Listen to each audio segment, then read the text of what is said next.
नमस्कार दोस्तों इस वीडियो में आपको ये बताया जाएगा कि आखिर रेलवे ग्रुप डी का एग्ज़ाम डेट कब आएगा और फाइनली कब से जो है रेलवे ग्रुप डी का एग्ज़ाम होने वाला है। जिस तरह से वेरियस एग्ज़ाम हो रहे हैं दोस्तों, जैसे कि एसएससी हुआ, एमटीएस हुआ, सीजीएल वगैरह हुआ और बाकी डीएफसीसी आईएलएल जो भी एग्ज़ाम है प्रॉपर शेड्यूल चल रहा है। एसएससी का भी चल रहा है, अब बैंकिंग का तो होता ही है, लेकिन फाइनली रेलवे का एग्ज़ाम डेट नहीं आ रहा है दोस्तों। तो ये आपको बताया जाएगा कि फाइनली कब रेलवे का एग्ज़ाम होगा।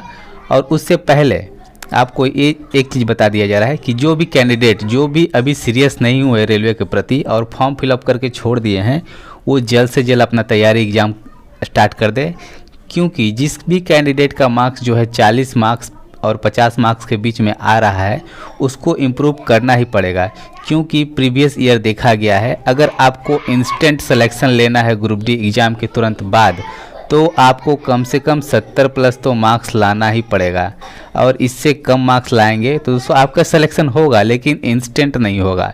जिस तरह से आप देख रहे हैं कि ग्रुप डी में बार बार मार्क्स को कम करके कटअप निकाला जा रहा है, उसी तरह हो सकता है आपका वेटिंग लिस्ट में पड़ जाए और बार बार मार्क्स कम करके आपका होगा सिलेक्शन होगा, लेकिन वही 2 साल 3 साल के बाद ही सिलेक्शन होगा। लेकिन इंस्टेंट सिलेक्शन लेना चाहते हैं दोस्तों तो आपको 70 प्लस मार्क्स लाना ही पड़ेगा रेलवे ग्रुप डी में फर्स्ट और अच्छी पोस्ट प्रेफरेंस के लिए। अब बात करते हैं कि 40 प्लस से मार्क्स ज़्यादा इम्प्रूवमेंट अगर अभी से स्टार्ट करें प्रिपरेशन तो कैसे ला सकते हैं।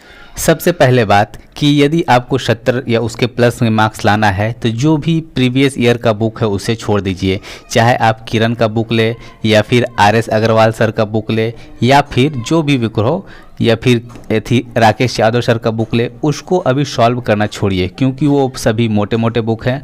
अगर उसे सॉल्व करेंगे तो आपका सिलेक्शन से आप दूर ही जाएंगे।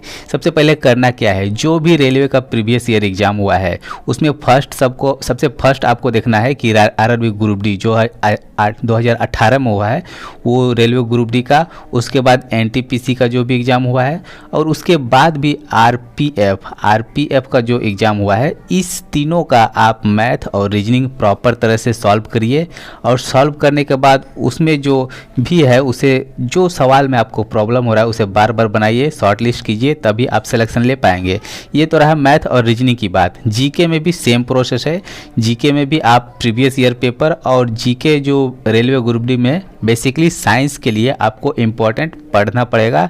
आपको साइंस के लिए स्पेशल जीके पढ़ना पड़ेगा और प्रीवियस ईयर भी लगाइए और इम्पोर्टेंट जीके भी पढ़िए। इसके अलावा जो बात की जा रही है दोस्तों, सो फाइनली आता है दोस्तों करंट अफेयर्स की बात। जो करंट अफेयर्स है वो मोस्ट वैल्यूएबल और सिलेक्शन दिलाने वाला चीज़ है। सो इसमें आपको करना क्या है, कोई भी एक पब्लिकेशन कर लीजिए, चाहे प्लेटफॉर्म पब्लिकेशन का लीजिए चाहे स्पीडी पब्लिकेशन का, कोई भी एक बुक लीजिए, उसे इंस्टेंट अच्छी तरह से फॉलो कीजिए, पढ़िए। इसके अलावा आपको करंट अफेयर्स में करना क्या है, कोई भी एक यूट्यूब का चैनल, आप मुझे भी फॉलो कर सकते हैं नो डाउट, लेकिन इसके अलावा अगर आप किसी और को फॉलो करना चाहते हैं तो कोई भी एक यूट्यूब चैनल पकड़िए और डेली करंट अफेयर्स उसे सुनिए। नोट डाउन मत कीजिए, नोट डाउन जो है उसे नहीं करना है, क्योंकि जो भी आप प्लेटफॉर्म का लीजिए या स्पीडी पब्लिकेशन का बुक लीजिए उसमें काफ़ी बेटर तरीके से दिया रहता है, उसी को बार बार रिवाइज कीजिए। और डेली करंट अफेयर्स सुनने से क्या होता है, कुछ कुछ आपके माइंड में रह जाएगा। सो इतना इनफ है आपको करंट अफेयर्स के लिए। इसके बाद फाइनली जो मेन चीज़ है जो आपको सिलेक्शन दिलाएगा वो है दोस्तों मॉक टेस्ट। सो मॉक टेस्ट आपको लगाना है, डेली एक मॉक टेस्ट तो आपको लगाना ही है। उसके बाद उसको सिर्फ मॉक टेस्ट लगाने से कुछ नहीं होता दोस्तों, मॉक टेस्ट लगाइए और उसको अच्छी तरह से एनालाइज कीजिए, आप रियलाइज़ कीजिए, उसमें देखिए कि कौन कौन सी चीज़ आपको नहीं आ रही है। मैथ में जो टॉपिक आपको प्रॉब्लम कर रही है उसे मार्किंग कीजिए और उसे बार बार उस टाइप का सवाल बनाइए और अपने डाउट क्लियर कीजिए। प्रैक्टिस सेट इसीलिए लगाया जाता है दोस्तों ताकि आप अपने डाउट क्लियर करें, अपने मार्क्स इंप्रूवमेंट करें और एक्यूरेसी को बढ़ाएं। इसलिए मॉक टेस्ट लगाना और उससे ज़्यादा वैल्यूएबल है उसका एनालिसिस करना, डीपली एनालिसिस करना। और फाइनली जो बात है दोस्तों, मॉक टेस्ट अगर आप ग्रुप में लगाए ना तो अच्छी बात है, बहुत अच्छी बात है अगर ग्रुप में लगाए। सो दोस्तों ये था कि कैसे आप इम्प्रूवमेंट करें। अब फाइनली दोस्तों मेन बात पर आते हैं कि फाइनली ग्रुप डी का एग्ज़ाम होगा कब।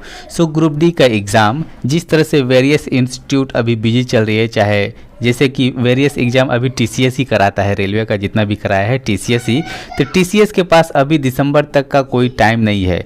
सो जिस तरह से शेड्यूल चल रहा है, दिसंबर के लास्ट वीक तक ही या मिड वीक तक आपका रेलवे ग्रुप डी का कोई ना कोई एग्जामिनेशन डेट निश्चित ही आ जाएगा, और इसके पहले अगर पॉसिबल हुआ तो भी नवंबर के बाद ही पॉसिबल होगा। और पॉसिबल तभी हो सकता है जब भारी मात्रा में प्रोटेस्ट हो, फिजिकल प्रोटेस्ट हो, तभी पॉसिबल हो सकता है। उसके पहले कोई पॉसिबिलिटी नहीं दिख रही है ग्रुप डी एग्ज़ाम के लिए। सो आप बेटर तरीके से पढ़ते रहिए, अपने मार्क्स को इम्प्रूव करने की कोशिश कीजिए, तभी आप निश्चिंत ही सिलेक्शन ले पाएंगे। तो चलते हैं दोस्तों, नमस्कार, जय हिंद।